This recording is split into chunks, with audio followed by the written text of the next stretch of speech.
Nestled within the sprawling tobacco counties of eastern Virginia, courthouse records from the 1790s contain birth certificates that defy expectation. 37 children, each documented as white, each bearing the surnames of prominent planter families, all sharing a single biological father, a man the law classified as property. These documents survived 2 fires, a flood, and 3 attempts to have them sealed by court order. Local historians uncovered them in 1889, only to watch them vanish from public access within a week. What these records revealed about power, silence, and the architecture of an unspeakable arrangement would force us to reconsider everything we thought we understood about that era. Before we continue with the story of the man the records only ever called number 47, if you're watching from Virginia or anywhere in the South, leave a comment telling us your state. This story will make you look at your local history differently. Now, let me take you back to where this impossible situation began. The Rappahannock River region in 1774 was a landscape of contradictions. Grand plantation houses rose like white monuments to prosperity along the water's edge, their columns visible for miles across fields where tobacco grew in endless geometric rows. The county's population numbered nearly 8,000 souls, though only 2,000 of those were considered fully human under the law.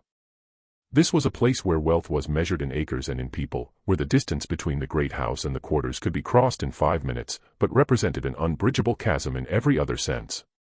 The Warfield plantation occupied 1,200 acres of prime bottomland, its main house a 3-story Georgian masterpiece that had taken 7 years to complete. Marcus Warfield had inherited the property from his father in 1769, along with 93 enslaved workers and debts that would take a decade to clear. He was 31 years old, educated at William and Mary, ambitious in the way second sons often are when they unexpectedly inherit everything. His wife, Catherine, came from a declining Charleston family with an impressive name and little else. Their marriage had produced 1 daughter in 5 years, a fact that generated quiet speculation in the drawing rooms of neighboring estates. The county's social structure was as rigid as its architecture. At the top sat perhaps 20 families who owned the majority of the land. Below them, a scattering of smaller farmers, artisans, and merchants who aspired to join the planter class.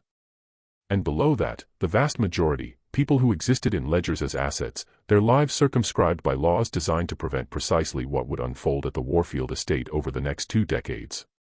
In 1774, Marcus Warfield made a purchase neighbors would remember as unusual even at the time. At the Richmond market, he paid a premium price for a young man of about 20 years, tall, uncommonly well-proportioned, with features that suggested mixed ancestry several generations back. The bill of sale listed him only as male, healthy, field suitable, but Warfield had him assigned to the house staff immediately, an appointment that raised eyebrows among the overseers who knew the rigid hierarchies of plantation labor. The household staff at that time consisted of 12 people: cooks, maids, a valet, a coachman, a nurse for the child. They lived in quarters behind the main house, close enough to be summoned at any hour, but separate enough to maintain the fiction of distance. The new arrival, given the work named Joseph by the house steward, was assigned to assist with heavy labor, moving furniture, maintaining the grounds, tasks that kept him visible around the main house throughout the day.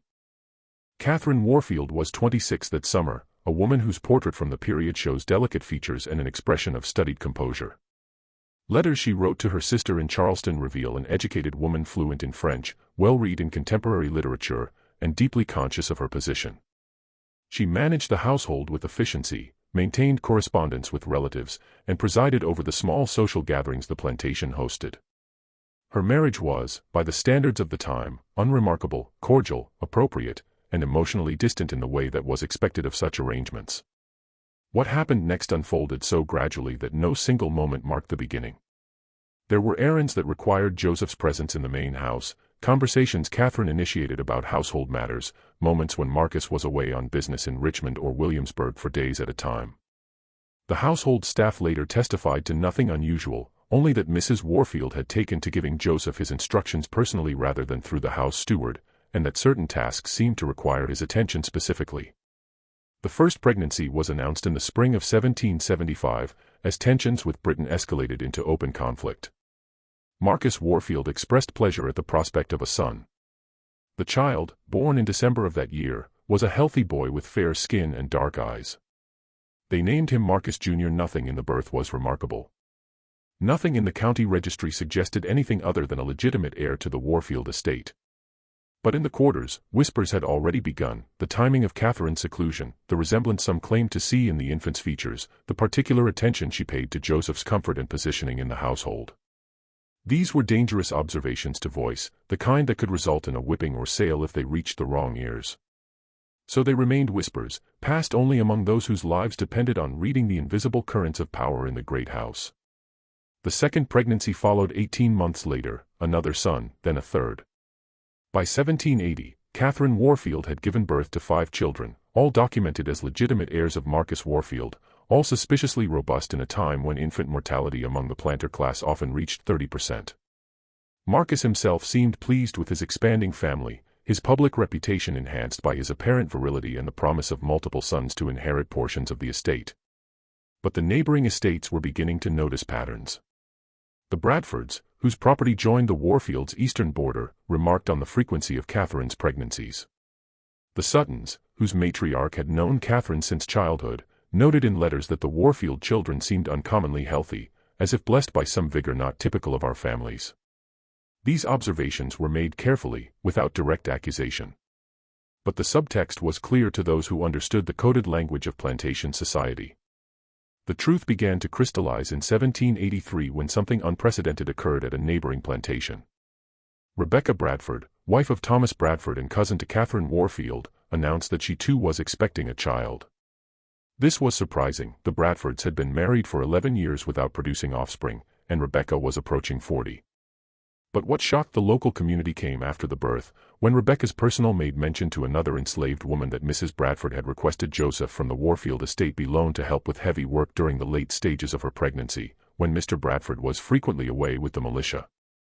The Bradford child was born in April 1784. Those who saw the infant remarked on its unusual vigor, its strong constitution, and some, in very private settings, noted certain similarities to the Warfield children: the set of the eyes, the shape of the hands, the particular tone of skin that suggested some heritage beyond the expected lineages. This might have remained one more hidden reality in a world full of them, except that it happened again.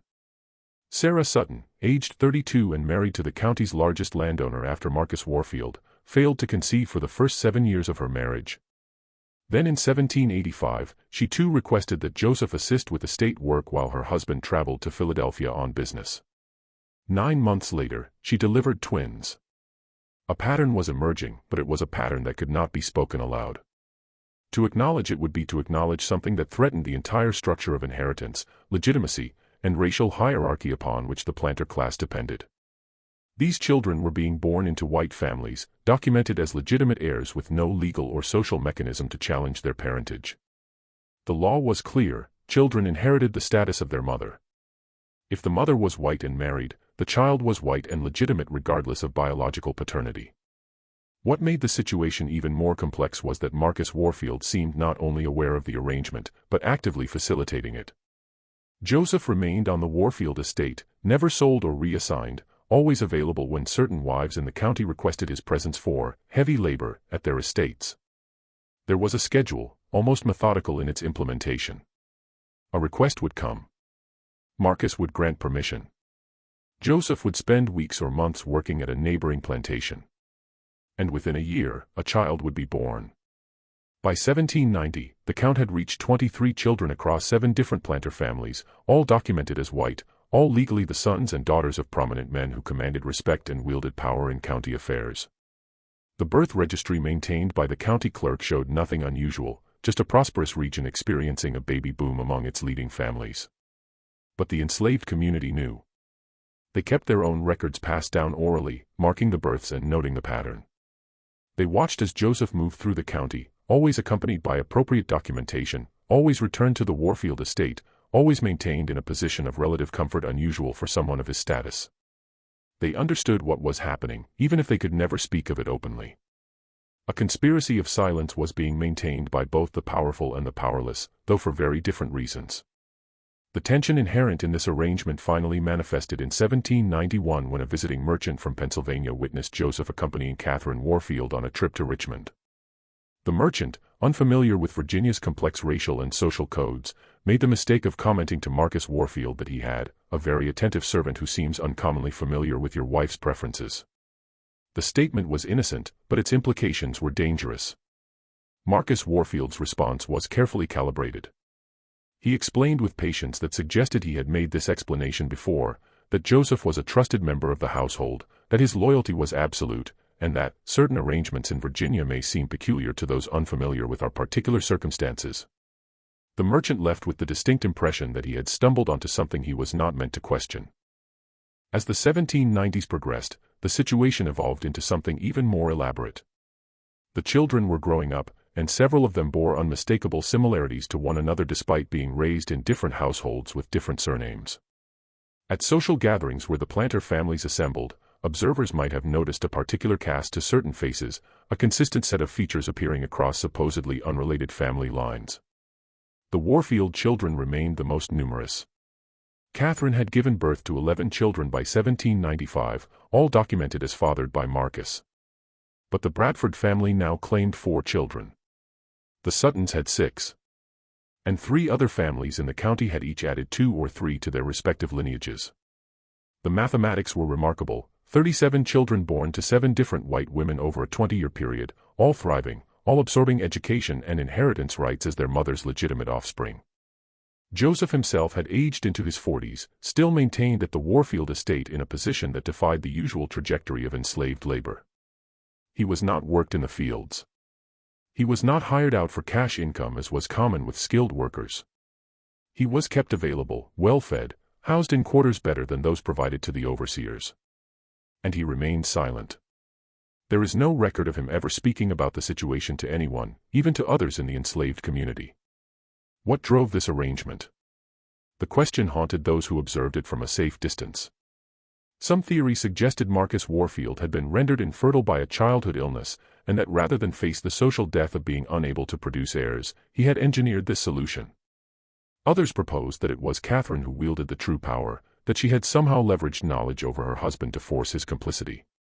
Still others imagined a more mercenary explanation, that Marcus was being paid by the other planters to maintain Joseph's availability, turning his wife's fertility and Joseph's genetics into a profitable enterprise. The truth, insofar as it can be determined from fragmentary records, appears to be some combination of all these factors. Marcus Warfield's medical history, revealed in letters to a physician in Charleston, confirms he suffered a severe fever at age 17 that left him with diminished capacities in certain respects. Catherine's letters to her sister suggest a woman who understood her position and wielded what power she had with calculation. I have secured certain arrangements that ensure my comfort and Marcus's continued position in society. It is not love, but it is sustainable. And Joseph? Joseph existed at the center of this arrangement as both crucial participant and complete nonentity in legal terms. He had no rights, no voice, no ability to refuse or negotiate. Yet he was treated with a care that recognized his unique value. When a traveling slave trader offered Marcus an enormous sum for Joseph in 1794, Marcus refused without hesitation. Joseph was not for sale. He was too valuable as he was. The conspiracy extended beyond just the immediate families. The county physician who attended all the births knew. The midwives who assisted knew. The house slaves who witnessed the comings and goings knew. The overseers who documented Joseph's movements knew. And they all maintained silence, bound by either complicity, fear, or the understanding that to speak would be to unravel the social fabric they all depended upon. But silence has a weight to it. And as the children grew into adolescence, that weight became harder to bear. In 1798, the eldest Warfield son, Marcus Jr., now 23, announced his engagement to a young woman from a prominent Fredericksburg family. The marriage would unite 2 fortunes, secure valuable political connections, and produce the next generation of the Warfield line. But those who looked closely at Marcus Jr. might have noticed something in his features, something that would continue into his own children, a shadow of inheritance that legal documents could never fully erase. The full scope of the arrangement might never have been documented if not for a convergence of circumstances in 1799. The Warfield plantation was experiencing financial difficulties. Tobacco prices had collapsed, and Marcus's expansion plans had left the estate heavily mortgaged. He began the painful process of liquidating assets, which in the Virginia of that era meant selling people. The sale notices went up in Richmond and Williamsburg. The Warfield estate would be selling 30 enslaved workers to settle debts. The list was posted publicly as required by law, with each person's name, approximate age, and skills. Joseph's name appeared on the list, described as male, 45 years, house service, excellent health. The announcement created panic among the other planter families. If Joseph were sold to someone outside the county, the arrangement would be broken. Worse, if he were sold to someone who understood his unique situation, he might become a source of blackmail or exposure. Within a week of the notice being posted, Marcus Warfield received visits from Thomas Bradford, Edmund Sutton, and representatives from 3 other families. What they discussed was never recorded in writing, but the outcome was documented. Joseph's name was removed from the sale list. In its place, a complicated financial arrangement was structured whereby the participating families would provide loans to the Warfield estate at favorable terms, secured against future tobacco crops. Marcus would retain ownership of Joseph. The arrangement would continue. But something had shifted. The near catastrophe had forced everyone involved to confront the fragility of their conspiracy. A single financial crisis had nearly exposed everything. What if Marcus died unexpectedly? What if one of the wives, in a moment of guilt or anger, decided to confess to a minister? What if Joseph himself, after years of silent cooperation, decided to speak? It was Catherine who apparently proposed the solution. In late 1799, she suggested Joseph be formally manumitted, granted freedom, but with conditions attached.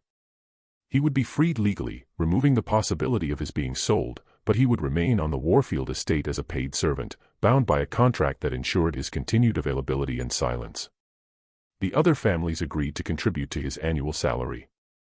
Joseph himself was presented with this arrangement as a fait accompli, whether he desired it or not, because his freedom served everyone's interests better than his continued enslavement. The manumission papers were filed in January 1800.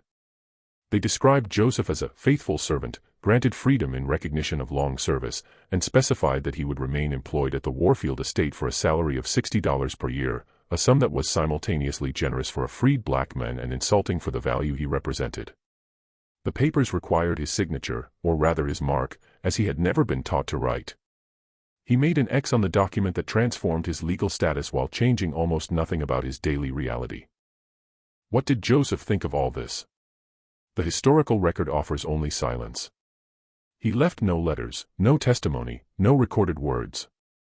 We know he accepted the arrangement because he remained at the Warfield estate. We know he continued to father children with the planter wives because the births continued, 5 more between 1800 and 1804, bringing the total to 42, with 37 surviving past infancy. The children themselves were living paradoxes. They grew up as white Virginians, educated, propertied, completely integrated into planter society. Several of the sons attended the College of William and Mary. The daughters made advantageous marriages into other prominent families. They inherited enslaved people, owned land, participated in the political and social life of the gentry class. Their biological paternity was simultaneously the most important fact about them and something that could never be acknowledged. In 1803, an incident occurred that revealed the psychological toll of this sustained deception. Elizabeth Warfield, Catherine's 4th daughter, then aged 17, apparently discovered the truth about her parentage through overheard conversations among the house staff. She confronted her mother in a scene that several people in the house reported hearing, but none would describe in detail. The confrontation ended with Elizabeth being sent to live with Catherine's relatives in Charleston, where she remained for 2 years. When she returned, she never spoke of the matter again, and she married within a year to a man from a Williamsburg merchant family, leaving Virginia permanently. The incident highlighted a troubling question: what would happen when these children, now adults, began having their own children? Would the genetics manifest in ways that could not be explained away? The planter families were beginning to realize they had not just hidden a scandal, they had introduced a permanent alteration into their bloodlines that would echo through generations. The year 1806 brought a crisis no one had anticipated.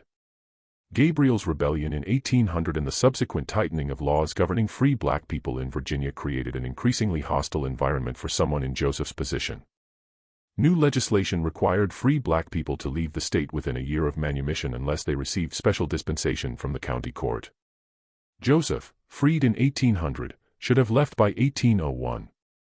He had not, and technically he was now illegally present in Virginia. The county sheriff, a man named Howell who had assumed his position in 1805 and was not part of the original conspiracy, began asking questions about Joseph's status. Why was he still in the county? By what authority did he remain? The questions were innocent administrative inquiries, but they threatened to pull apart the carefully constructed fiction. Marcus Warfield, now 68 and in declining health, was forced to appear before the county court to petition for Joseph to be allowed to remain. The petition had to provide justification for why this particular freed black man was so valuable that the law should be bent to accommodate him. The petition, which survives in county records, describes Joseph as a person of exceptional character who has performed services to several families in this county of such a nature that his departure would cause considerable hardship. The vagueness of the language is striking. What services? Which families? The petition was signed not only by Marcus Warfield, but by Thomas Bradford, Edmund Sutton, and 4 other family heads, an unusual show of unified support for a freed black man in a time of increasing racial paranoia. The court approved the petition without recorded objection, but the proceedings had drawn attention. People were talking about why so many prominent men cared so much about one freed servant. It was Catherine, now 58, who took decisive action. In a move that demonstrated both her intelligence and her understanding of social dynamics, she arranged for Joseph to be publicly baptized and received into the Anglican Church. The ceremony was performed by the county's most respected minister and attended by members of all the families involved. The message was clear: Joseph was a Christian, a person of moral standing, someone who belonged in the community. The baptism served as a social inoculation against suspicion, but the underlying tension could not be resolved so easily. As more people began to notice the unusual arrangement, as the children grew and had children of their own, the secret became harder to keep. Small inconsistencies accumulated. A traveling portraitist painting family pictures in 1808 remarked privately to his assistant about the curious similarity of features in the younger generation across different families. A new physician setting up practice in the county in 1809 noted in his private journal that several of the families seemed to show evidence of mixed heritage in the children despite the apparent purity of both parents' lineages. These observations were never made public, but they circulated in the whispered conversations of those who were beginning to piece together the truth. The conspiracy was becoming an open secret, something everyone knew, but no one could acknowledge without destroying the social order. In 1810, a crisis erupted that nearly ended everything. One of the Bradford sons, aged 26 and recently returned from 3 years studying in Philadelphia, announced at a family dinner that he had become an abolitionist. He declared his intention to free the enslaved people he had inherited from his grandfather and to publicly advocate for emancipation. This was dangerous enough, but his father's panicked reaction suggested something more. Thomas Bradford took his son to his study, and what transpired there is unknown. But the son emerged pale and shaking. He left Virginia within a week and never returned, moving to Ohio where he established himself as a merchant and never mentioned his Virginia family again. What had Thomas Bradford told him? Almost certainly, he had revealed the truth about the son's own parentage, that he was not Bradford's biological son, that his claim to the family inheritance rested on a lie, and that to become an outspoken abolitionist would inevitably lead to questions about his own background that would destroy not only his position, but his mother's reputation and the legitimacy of his siblings. The young man's sudden departure and permanent silence suggests the devastating effectiveness of this revelation.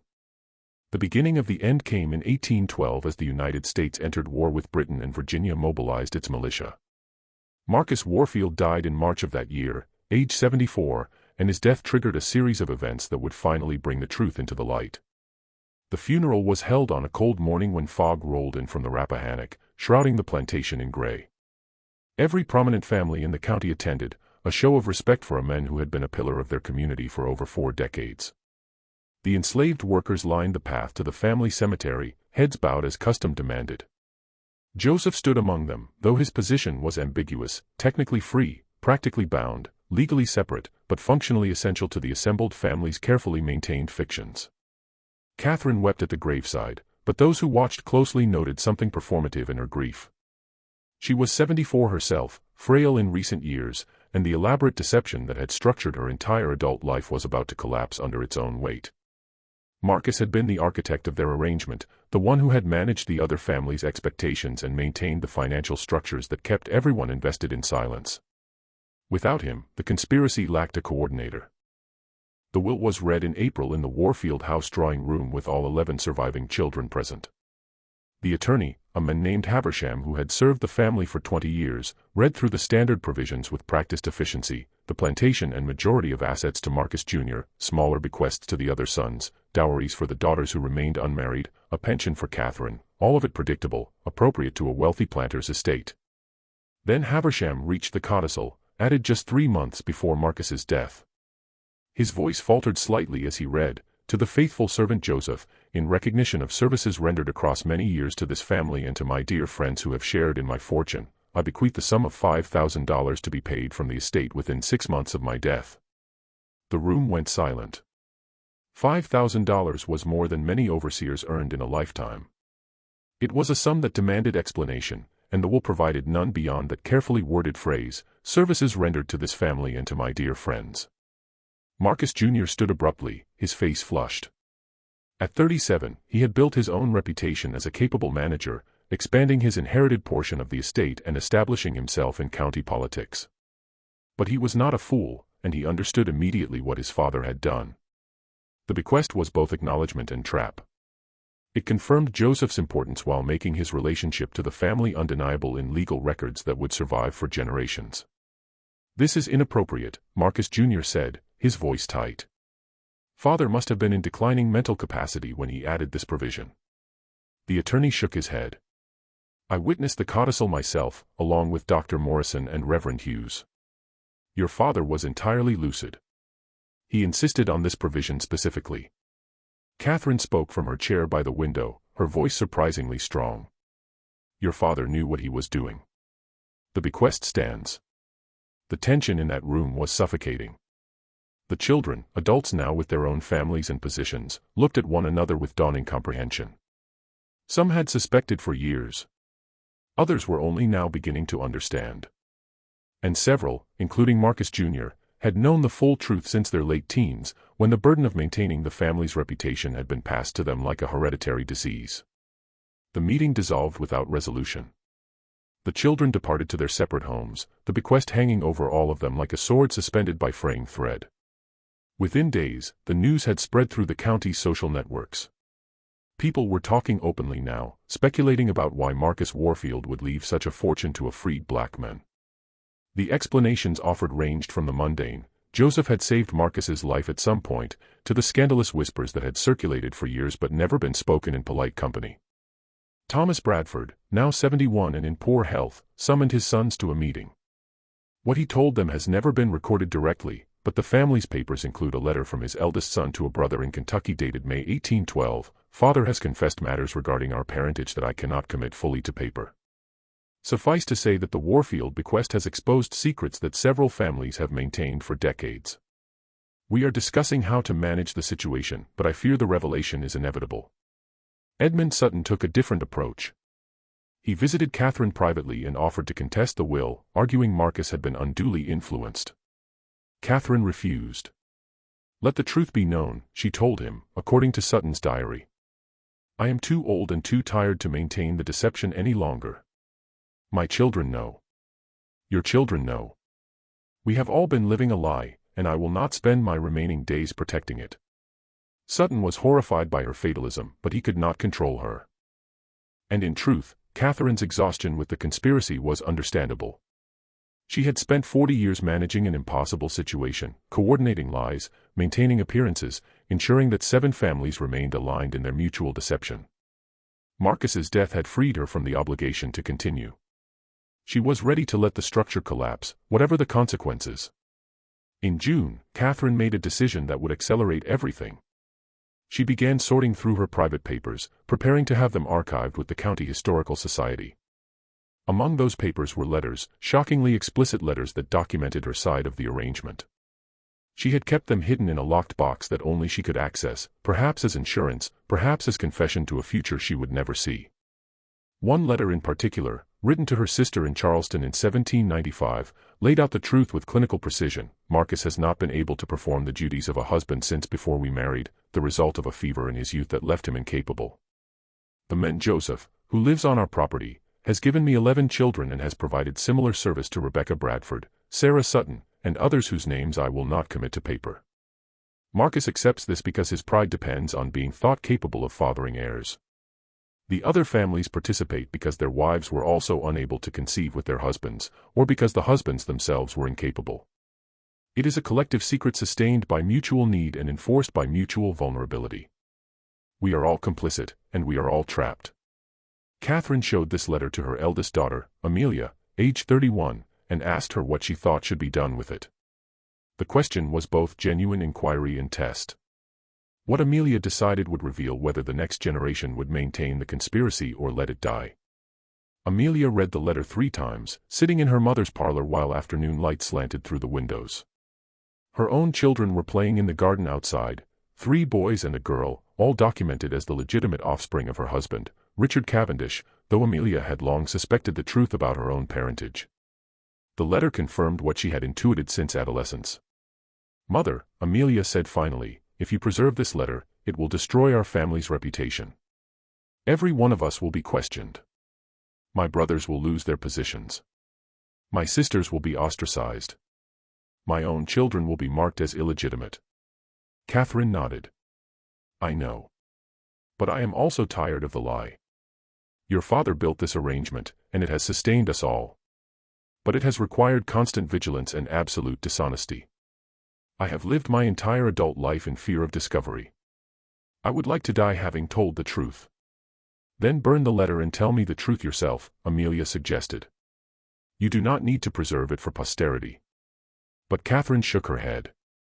"If I burn it, the truth dies with me. And the lie continues into your generation and beyond. Someone must know. Someone must preserve the record, even if it cannot be publicly acknowledged." The conversation ended without resolution. But Amelia left with the letter in her possession.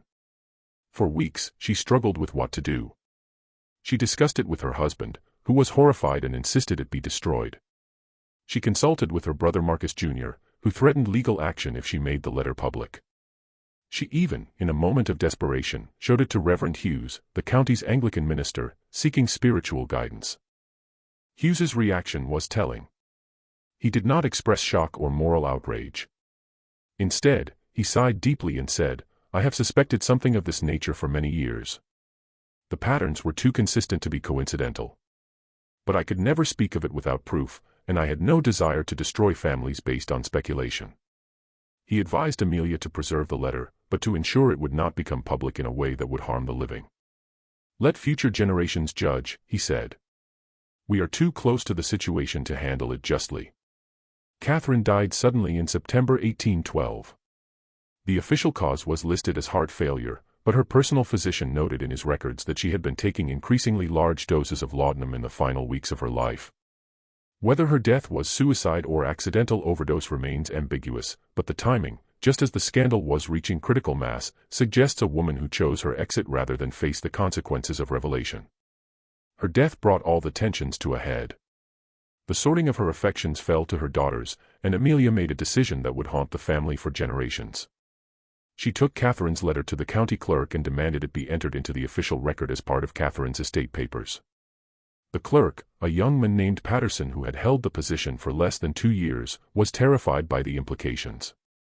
He understood immediately that this letter, if entered into public records, would expose the most prominent families in the county to scandal that could destroy them. But he also understood that refusing to file it would be a dereliction of his legal duty and could cost him his position. Patterson brought the matter to Judge Harrison, the county's senior magistrate and himself a member of the planter class. Harrison read the letter in his chambers, his face growing progressively paler. He was 63 years old, had presided over the county court for 20 years, and had never encountered a situation with such far-reaching implications. "This cannot be made public," Harrison said finally. "The damage would be catastrophic." "With respect, Your Honor," Patterson replied, "Virginia law requires that all documents submitted as evidence in estate settlements be maintained as public record. I cannot legally refuse to file this letter without a court order sealing it." Harrison considered this.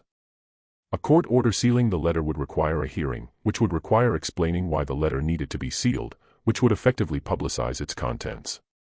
The legal mechanisms designed to ensure transparency were now preventing the secrecy Harrison wanted to maintain.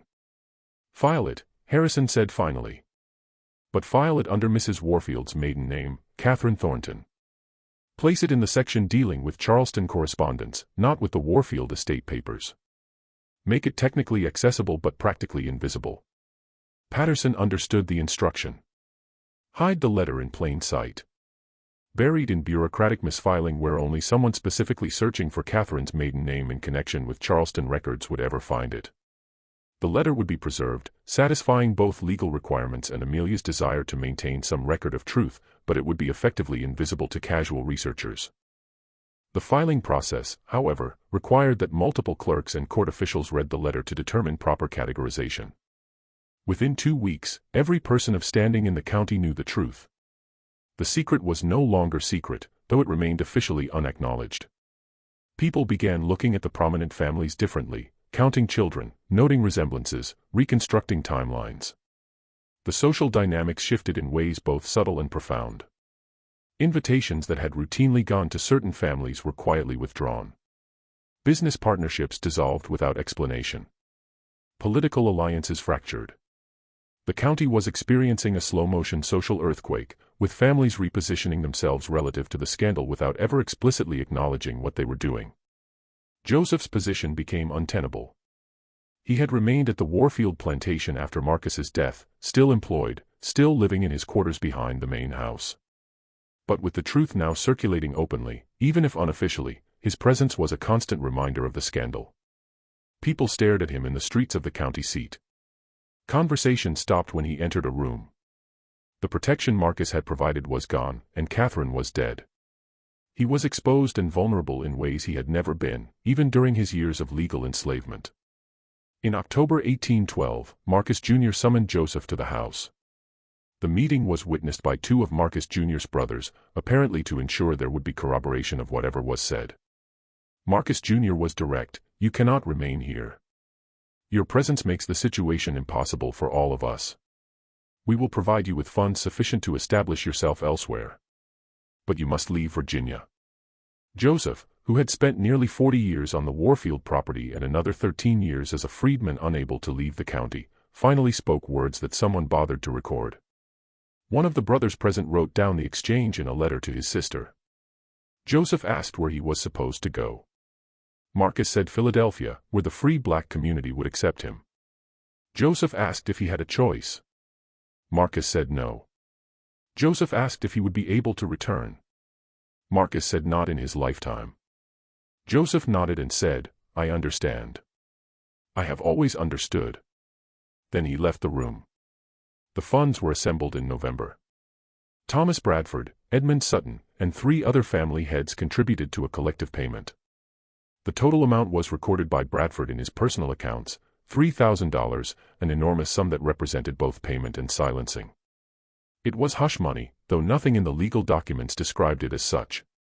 The payment was structured as charitable support for Joseph's relocation and establishment of new life circumstances, with no mention of why such charity was necessary or what it was intended to purchase. Joseph left Virginia in January 1813, traveling by coach to Richmond and then by ship to Philadelphia. 2 separate accounts from the period place him in Philadelphia's Southwark district, where a large community of free black people had established churches, mutual aid societies, and businesses. But Joseph left no paper trail beyond that. He appears in no city directories, no church records, no property deeds. If he lived in Philadelphia, he did so invisibly, perhaps deliberately erasing himself to avoid questions about his past. One intriguing possibility emerges from a Pennsylvania Abolition Society record dated 1817, which mentions a man named Joseph, who had experience with the planter class of Virginia and was able to provide testimony about the intimate workings of plantation society. The man described in the record was approximately the right age and declined to give his surname, which was common among formerly enslaved people who rejected the names their enslavers had given them. The record notes that he was reluctant to speak of personal matters, but knowledgeable about the structures of power and secrecy that maintain the peculiar institution. Was this the same Joseph? The timeline fits, and the description, knowledgeable but reticent, experienced but unwilling to discuss personal history, matches what we know of Joseph's character and circumstances. But there is no definitive proof. The man in the Pennsylvania record disappears from the historical record after 1817, just as the Joseph of Virginia disappeared after 1813. Back in Virginia, the families attempted to reconstruct their social positions in the aftermath of the revelation. The strategy they employed was remarkable in its cynicism and its effectiveness. They maintained absolute public silence while privately acknowledging everything. No one denied the letter's contents. No one challenged the truth of Catherine's confession. But no one spoke of it openly either. The scandal existed in a strange liminal space, universally known, but never officially confirmed. The legal protections that had sustained the conspiracy during its active phase now protected it in its aftermath. To challenge the legitimacy of any of the 37 children would require proving adultery, which would require naming Joseph as the biological father, which would require public acknowledgement of the arrangement. But such acknowledgement would harm not just the families involved, but the entire structure of inheritance and legitimacy upon which Virginia's planter class depended. If it could happen to the Warfields, the Bradfords, the Suttons, families of unquestionable respectability, then how many other families might be hiding similar secrets?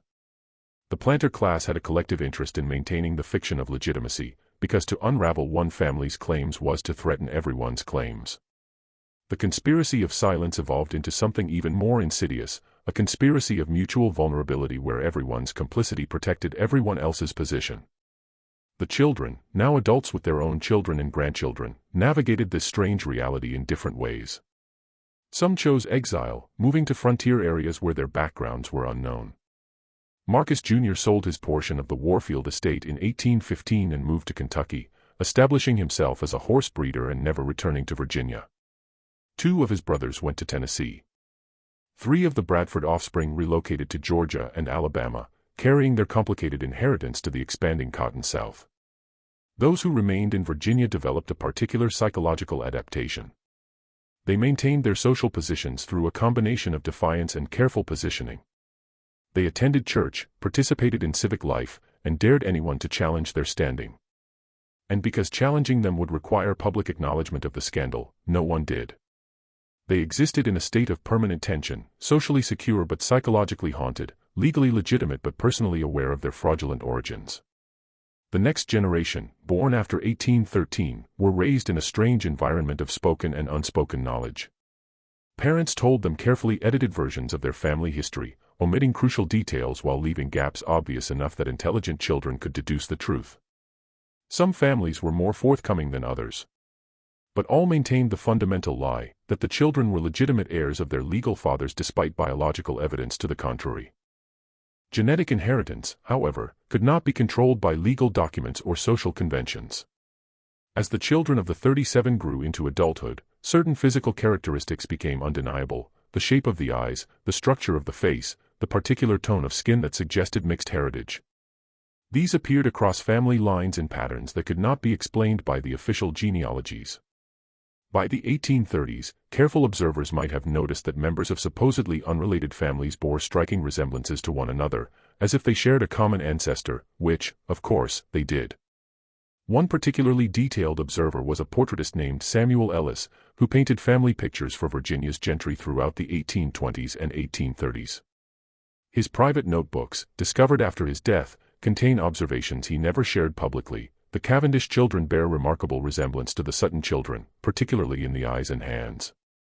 The younger Bradford generation shows similarities to the Warfield cousins that suggest connection beyond marriage alliances. There is a consistent set of features appearing across multiple supposedly separate lineages, most notably a particular structure of the jaw and a distinctive coloring that appears in no portraits of the legal fathers. Ellis was astute enough to recognize what he was seeing, but prudent enough never to mention it to his clients. His business depended on pleasing the planter class, not exposing their secrets. But his notebooks preserve observations that confirm the genetic legacy of the arrangement. Joseph's features passed down through 2 and then 3 generations, creating family resemblances that contradicted official genealogies. The Civil War, when it came, scattered the families further. Some fought for the Confederacy, defending a social order built on the very system that had classified their biological father as property. Others fled north, perhaps recognizing the profound irony of their position. At least 2 of Joseph's sons, legally white, socially accepted, biologically the children of a man who had been enslaved, owned enslaved people themselves. They participated in the system that would have enslaved their father, that had enslaved their father, that existed simultaneously in their past and their present. The psychological implications of this are staggering. How did they rationalize it? How did they look at the enslaved people they owned and not see their father's experience? The evidence suggests they did it the same way the broader planter class did, through carefully maintained cognitive dissonance, through appeals to law and custom, through the sustained fiction that legal categories reflected natural realities rather than social constructions. After the war, during Reconstruction, the social dynamic shifted again.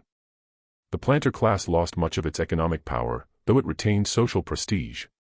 The families connected to the scandal adapted as they had always adapted. They became merchants, lawyers, educators. They spread across the South and beyond, carrying their complicated genetics and even more complicated histories into new contexts where no one knew their origins. In 1873, a census taker in Richmond noted something unusual: several families with different surnames listing children who appeared to be siblings based on age and features. The census taker mentioned this to his supervisor, who dismissed it as the census taker being unfamiliar with the complex marriage alliances of Virginia's old families. The observation was not pursued, and the census records show nothing irregular. But the moment illustrates how the secret persisted, visible to anyone who looked closely, yet invisible to official scrutiny, because no one with authority had incentive to investigate. The records themselves became the ultimate repository of truth.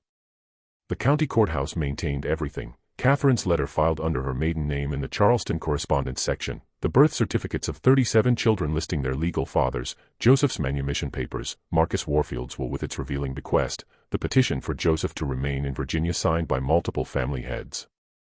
All of it preserved, catalogued after a fashion, technically accessible but practically invisible. The courthouse survived fires in 1834 and 1867. Both times, the records were rescued by clerks who understood their historical value, even if they didn't fully comprehend their contents. It survived a flood in 1842 when the Rappahannock overflowed its banks and water filled the first floor of the courthouse. The records were moved to the second floor, dried out, and carefully preserved.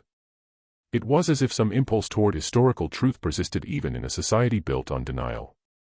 In 1889, 77 years after Marcus Warfield's death, a historian named David Herschel was researching Virginia's planter families for a comprehensive genealogical study.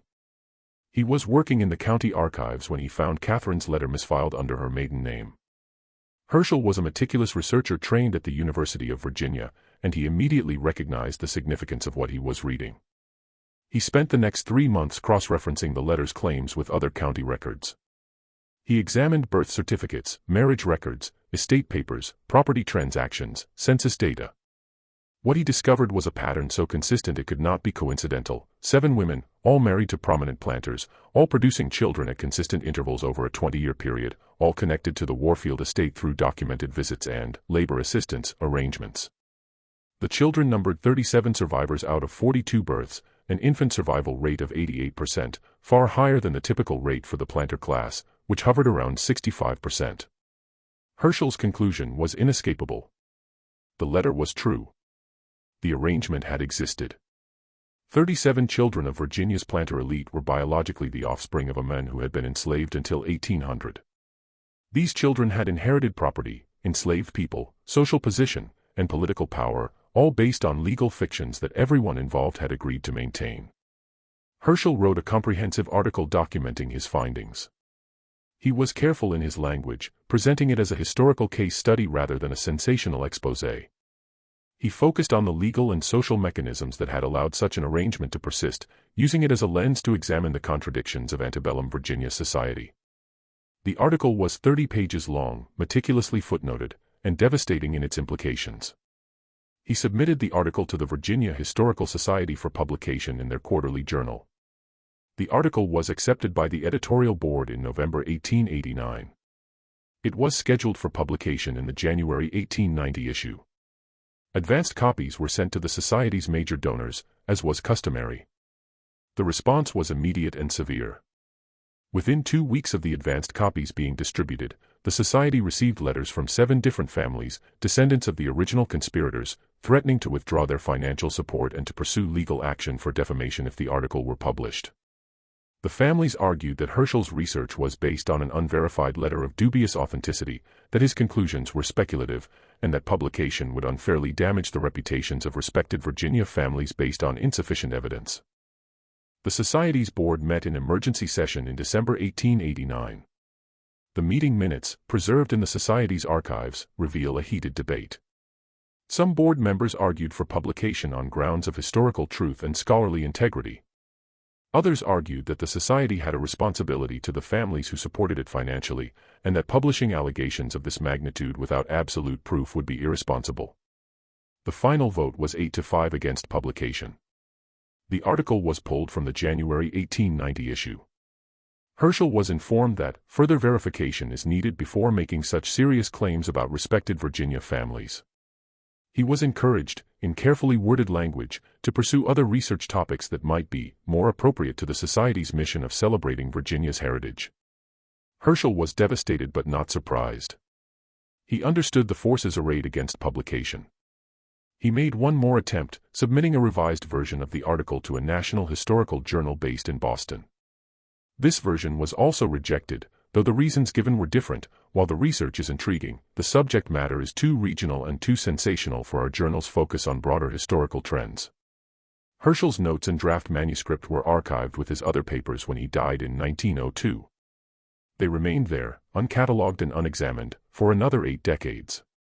The story he had uncovered remained buried, protected by the same mechanisms of silence that had protected it for a century. The families themselves continued to thrive and disperse. By 1900, descendants of the 37 children lived in Virginia, Maryland, North Carolina, South Carolina, Georgia, Alabama, Mississippi, Tennessee, Kentucky, Missouri, and Texas. Some had moved to northern cities, New York, Philadelphia, Boston, where their backgrounds were unknown and they could start fresh. A few had gone west to California and Oregon, as far from Virginia as they could get while remaining in the United States. They became lawyers, doctors, ministers, teachers, business owners, politicians. They joined country clubs, served on charitable boards, attended elite universities. Several became prominent in their communities, respected citizens whose genealogies appeared in local history books that traced their distinguished Virginia heritage back to the founding families of the colonies. The official genealogies listed their descent from men like Marcus Warfield, Thomas Bradford, and Edmund Sutton. The truth, that they descended from a man whose legal name had been reduced to Joseph and whose status had been property, was known to some family members but never acknowledged publicly. Joseph himself left one more trace in the historical record, though its authenticity cannot be conclusively verified. In 1835, a black church in Philadelphia buried a man identified only as Joseph, formerly of Virginia, aged approximately 80 years. The church records note that he lived quietly among us for many years, worked as a carpenter, and kept his own counsel regarding his past.